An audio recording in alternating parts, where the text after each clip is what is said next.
और इस वक्त जयपुर से बहुत बड़ी खबर आपको बताते चले, जहां मुख्यमंत्री भजनलाल शर्मा आज बैठक लेंगे और आगामी बजट को लेकर सीएमओ में यह महत्वपूर्ण बैठक बताई जा रही है। पहले बजट जब चुनाव के पहले आया था तो वो इंतरिम बजट बताया जा रहा था, जहां पर राजस्थान के विकास को लेकर तमाम बड़े फैसले लिए गए थे।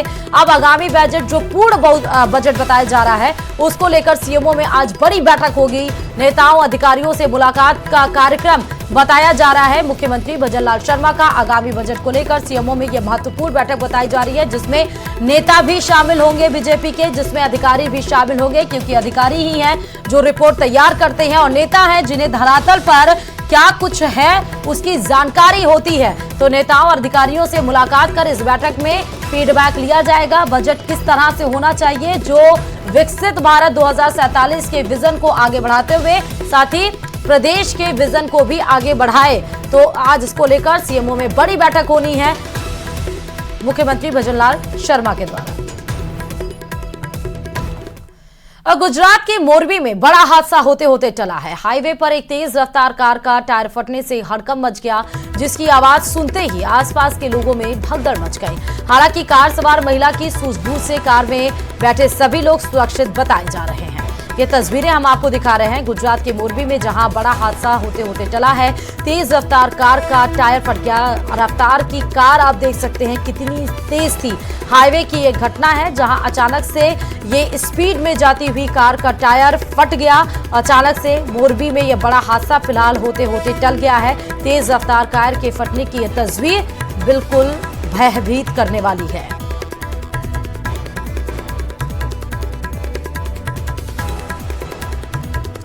और छत्तीसगढ़ के बलौदा बाजार में हुए बवाल से जुड़ी 5 तस्वीरें हम आपको दिखाएंगे और उसमें आपको बताएंगे कि ये 5 तस्वीरें आप देखिए। फिलहाल ये छत्तीसगढ़ के बलौदा बाजार की है, जहां कलेक्टर परिसर में आगजनी की गई।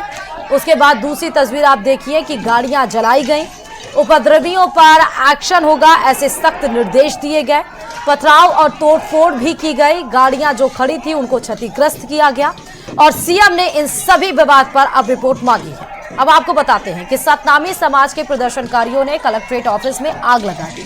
इसके साथ ही कलेक्ट्रेट परिसर में खड़ी 200 से ज्यादा मोटरसाइकिल और 30 से ज्यादा कारों को फूंक दिया। इस दौरान उपद्रवियों ने पथराव और तोड़फोड़ भी किया।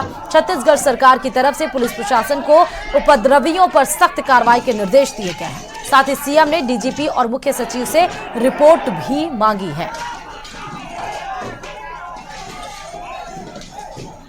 के द्वारा एक जो है आंदोलन का आह्वान किया गया था और शांतिपूर्वक की बात की गई थी, लेकिन उनके सभी लोगों ने उग्र होकर के पुलिस के ऊपर भी पथराव किया और बैरिकेड्स को तोड़ करके कलेक्ट्रेट परिसर के अंदर घुसे और इसके बाद इन्होंने पथराव किया और काफ़ी क्षतिग्रस्त किया और आगजनी गाड़ियों में आग लगा दी है और हम लोग आग बुझाने का प्रयास कर रहे हैं। और इधर बैंक से एक डाक आती है। डाक से होता है बेटे से मिलन। पूरे 10 साल बाद फिल्में लगने वाली ये कहानी एक वास्तविक घटना है जो उत्तराखंड के पिथौरागढ़ और राजस्थान के दौसा से जुड़ी हुई है। देखिए रिपोर्ट। बहुत टाइम पे बात नहीं की तो मामा से करने से बहुत अच्छा लगा मुझे। रुका नहीं जा रहा, कितना प्रेशर बन रहा है अंदर। मैं रोया परदेश में, भीगा मां का प्यार। दुख ने दुख से बात की, बिन चिट्ठी बिन तार। छोटा करके देखिए जीवन का विस्तार। आंखों भर आकाश है, बाहों भर संसार।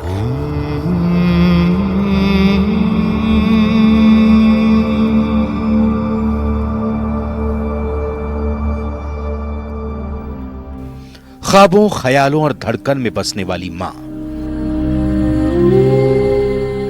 औलाद के हर दुख दर्द में चिहुक कर जग जाने वाली मां। 10 साल बाद जब मोबाइल के स्क्रीन पर हाल चाल पूछती नजर आए तो बेटे की आंखों से खुशी के आंसू क्यों ना छलके।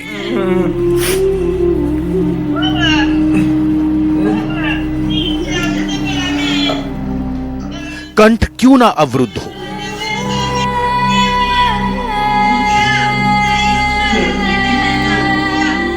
10 साल बाद मिले बेटे को देखकर मां फपक रही है।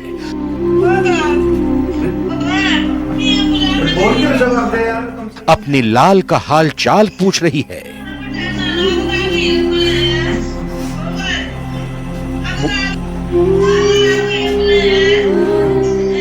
मिलन की स्टोरी फिल्म की स्क्रिप्ट से कम नहीं है।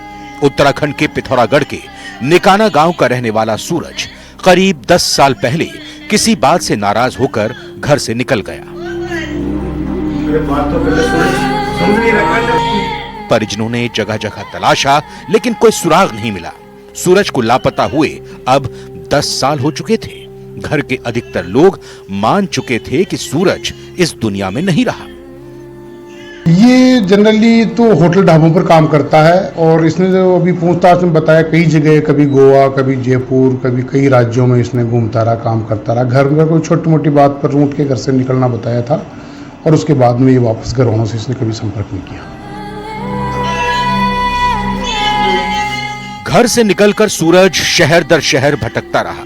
करीब 10 साल तक देश के कई राज्यों में मेहनत मजदूरी करने के बाद सूरज दौसा के होटल में मजदूरी करने लगा था। इसी दौरान उसने दौसा के SBI बैंक में खाता खुलवाया, लेकिन जिस आधार कार्ड से खाता खुला था उस पर बैंक की चेकबुक पहुंच गई, जो उत्तराखंड के पिथौरागढ़ जिले में था। 10 साल बाद जब सूरज के नाम से डाक आई तो उसमें चेकबुक और ATM मिला। घर वालों ने सोचा या तो सूरज ने यह खाता खुलवाया या फिर कोई साइबर फ्रॉड किया जा रहा है। डिटेल खंगालने पर पता चला कि राजस्थान के दौसा में यह खाता खुला है, जिसके बाद सूरज का भाई मनोज दौड़ता भागता दौसा पहुंच गया और पुलिस से मदद की गुहार लगाई। शुक्रवार को शाम को आकर के यहाँ कोतवाली पुलिस से इन्होंने संपर्क किया। इन्होंने बताया था मेरा एक भाई है सूरज, वो करीब 10 साल से घर से गायब है और अभी हाल ही में एक बैंक के कोई दौसा ब्रांच से कोई चेकबुक और एक ATM उनके घर पर उनके पोस्टल एड्रेस पर पहुंचा है, जो उसके भाई के नाम से ही है। पुलिस ने सूरज को जब उसके भाई मनोज से मिलवाया तो दोनों गले लगकर खूब रोए।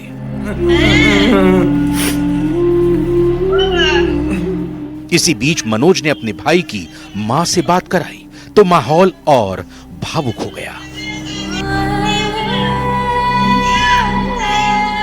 आंखों में आंसू लिए मां अपने बेटे से बात कर रही थी। सर जी, हमारा वो जब वो ATM और चेकबुक आया गांव में तब पता लगा सर हमें ये दौसा में काम करता है करके। वो भी कंफर्म नहीं था। जब पूरे डिटेल जब यहाँ आए तब पुलिस वालों ने पूरी छानपान की वहाँ, तब जाके मिला सर।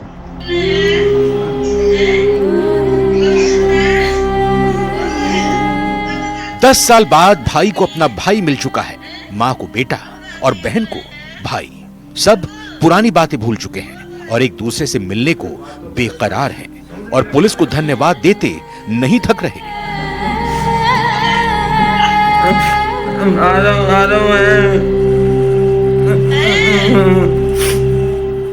न्यूज़ 18 राजस्थान के लिए दौसा से आशीष शर्मा की रिपोर्ट।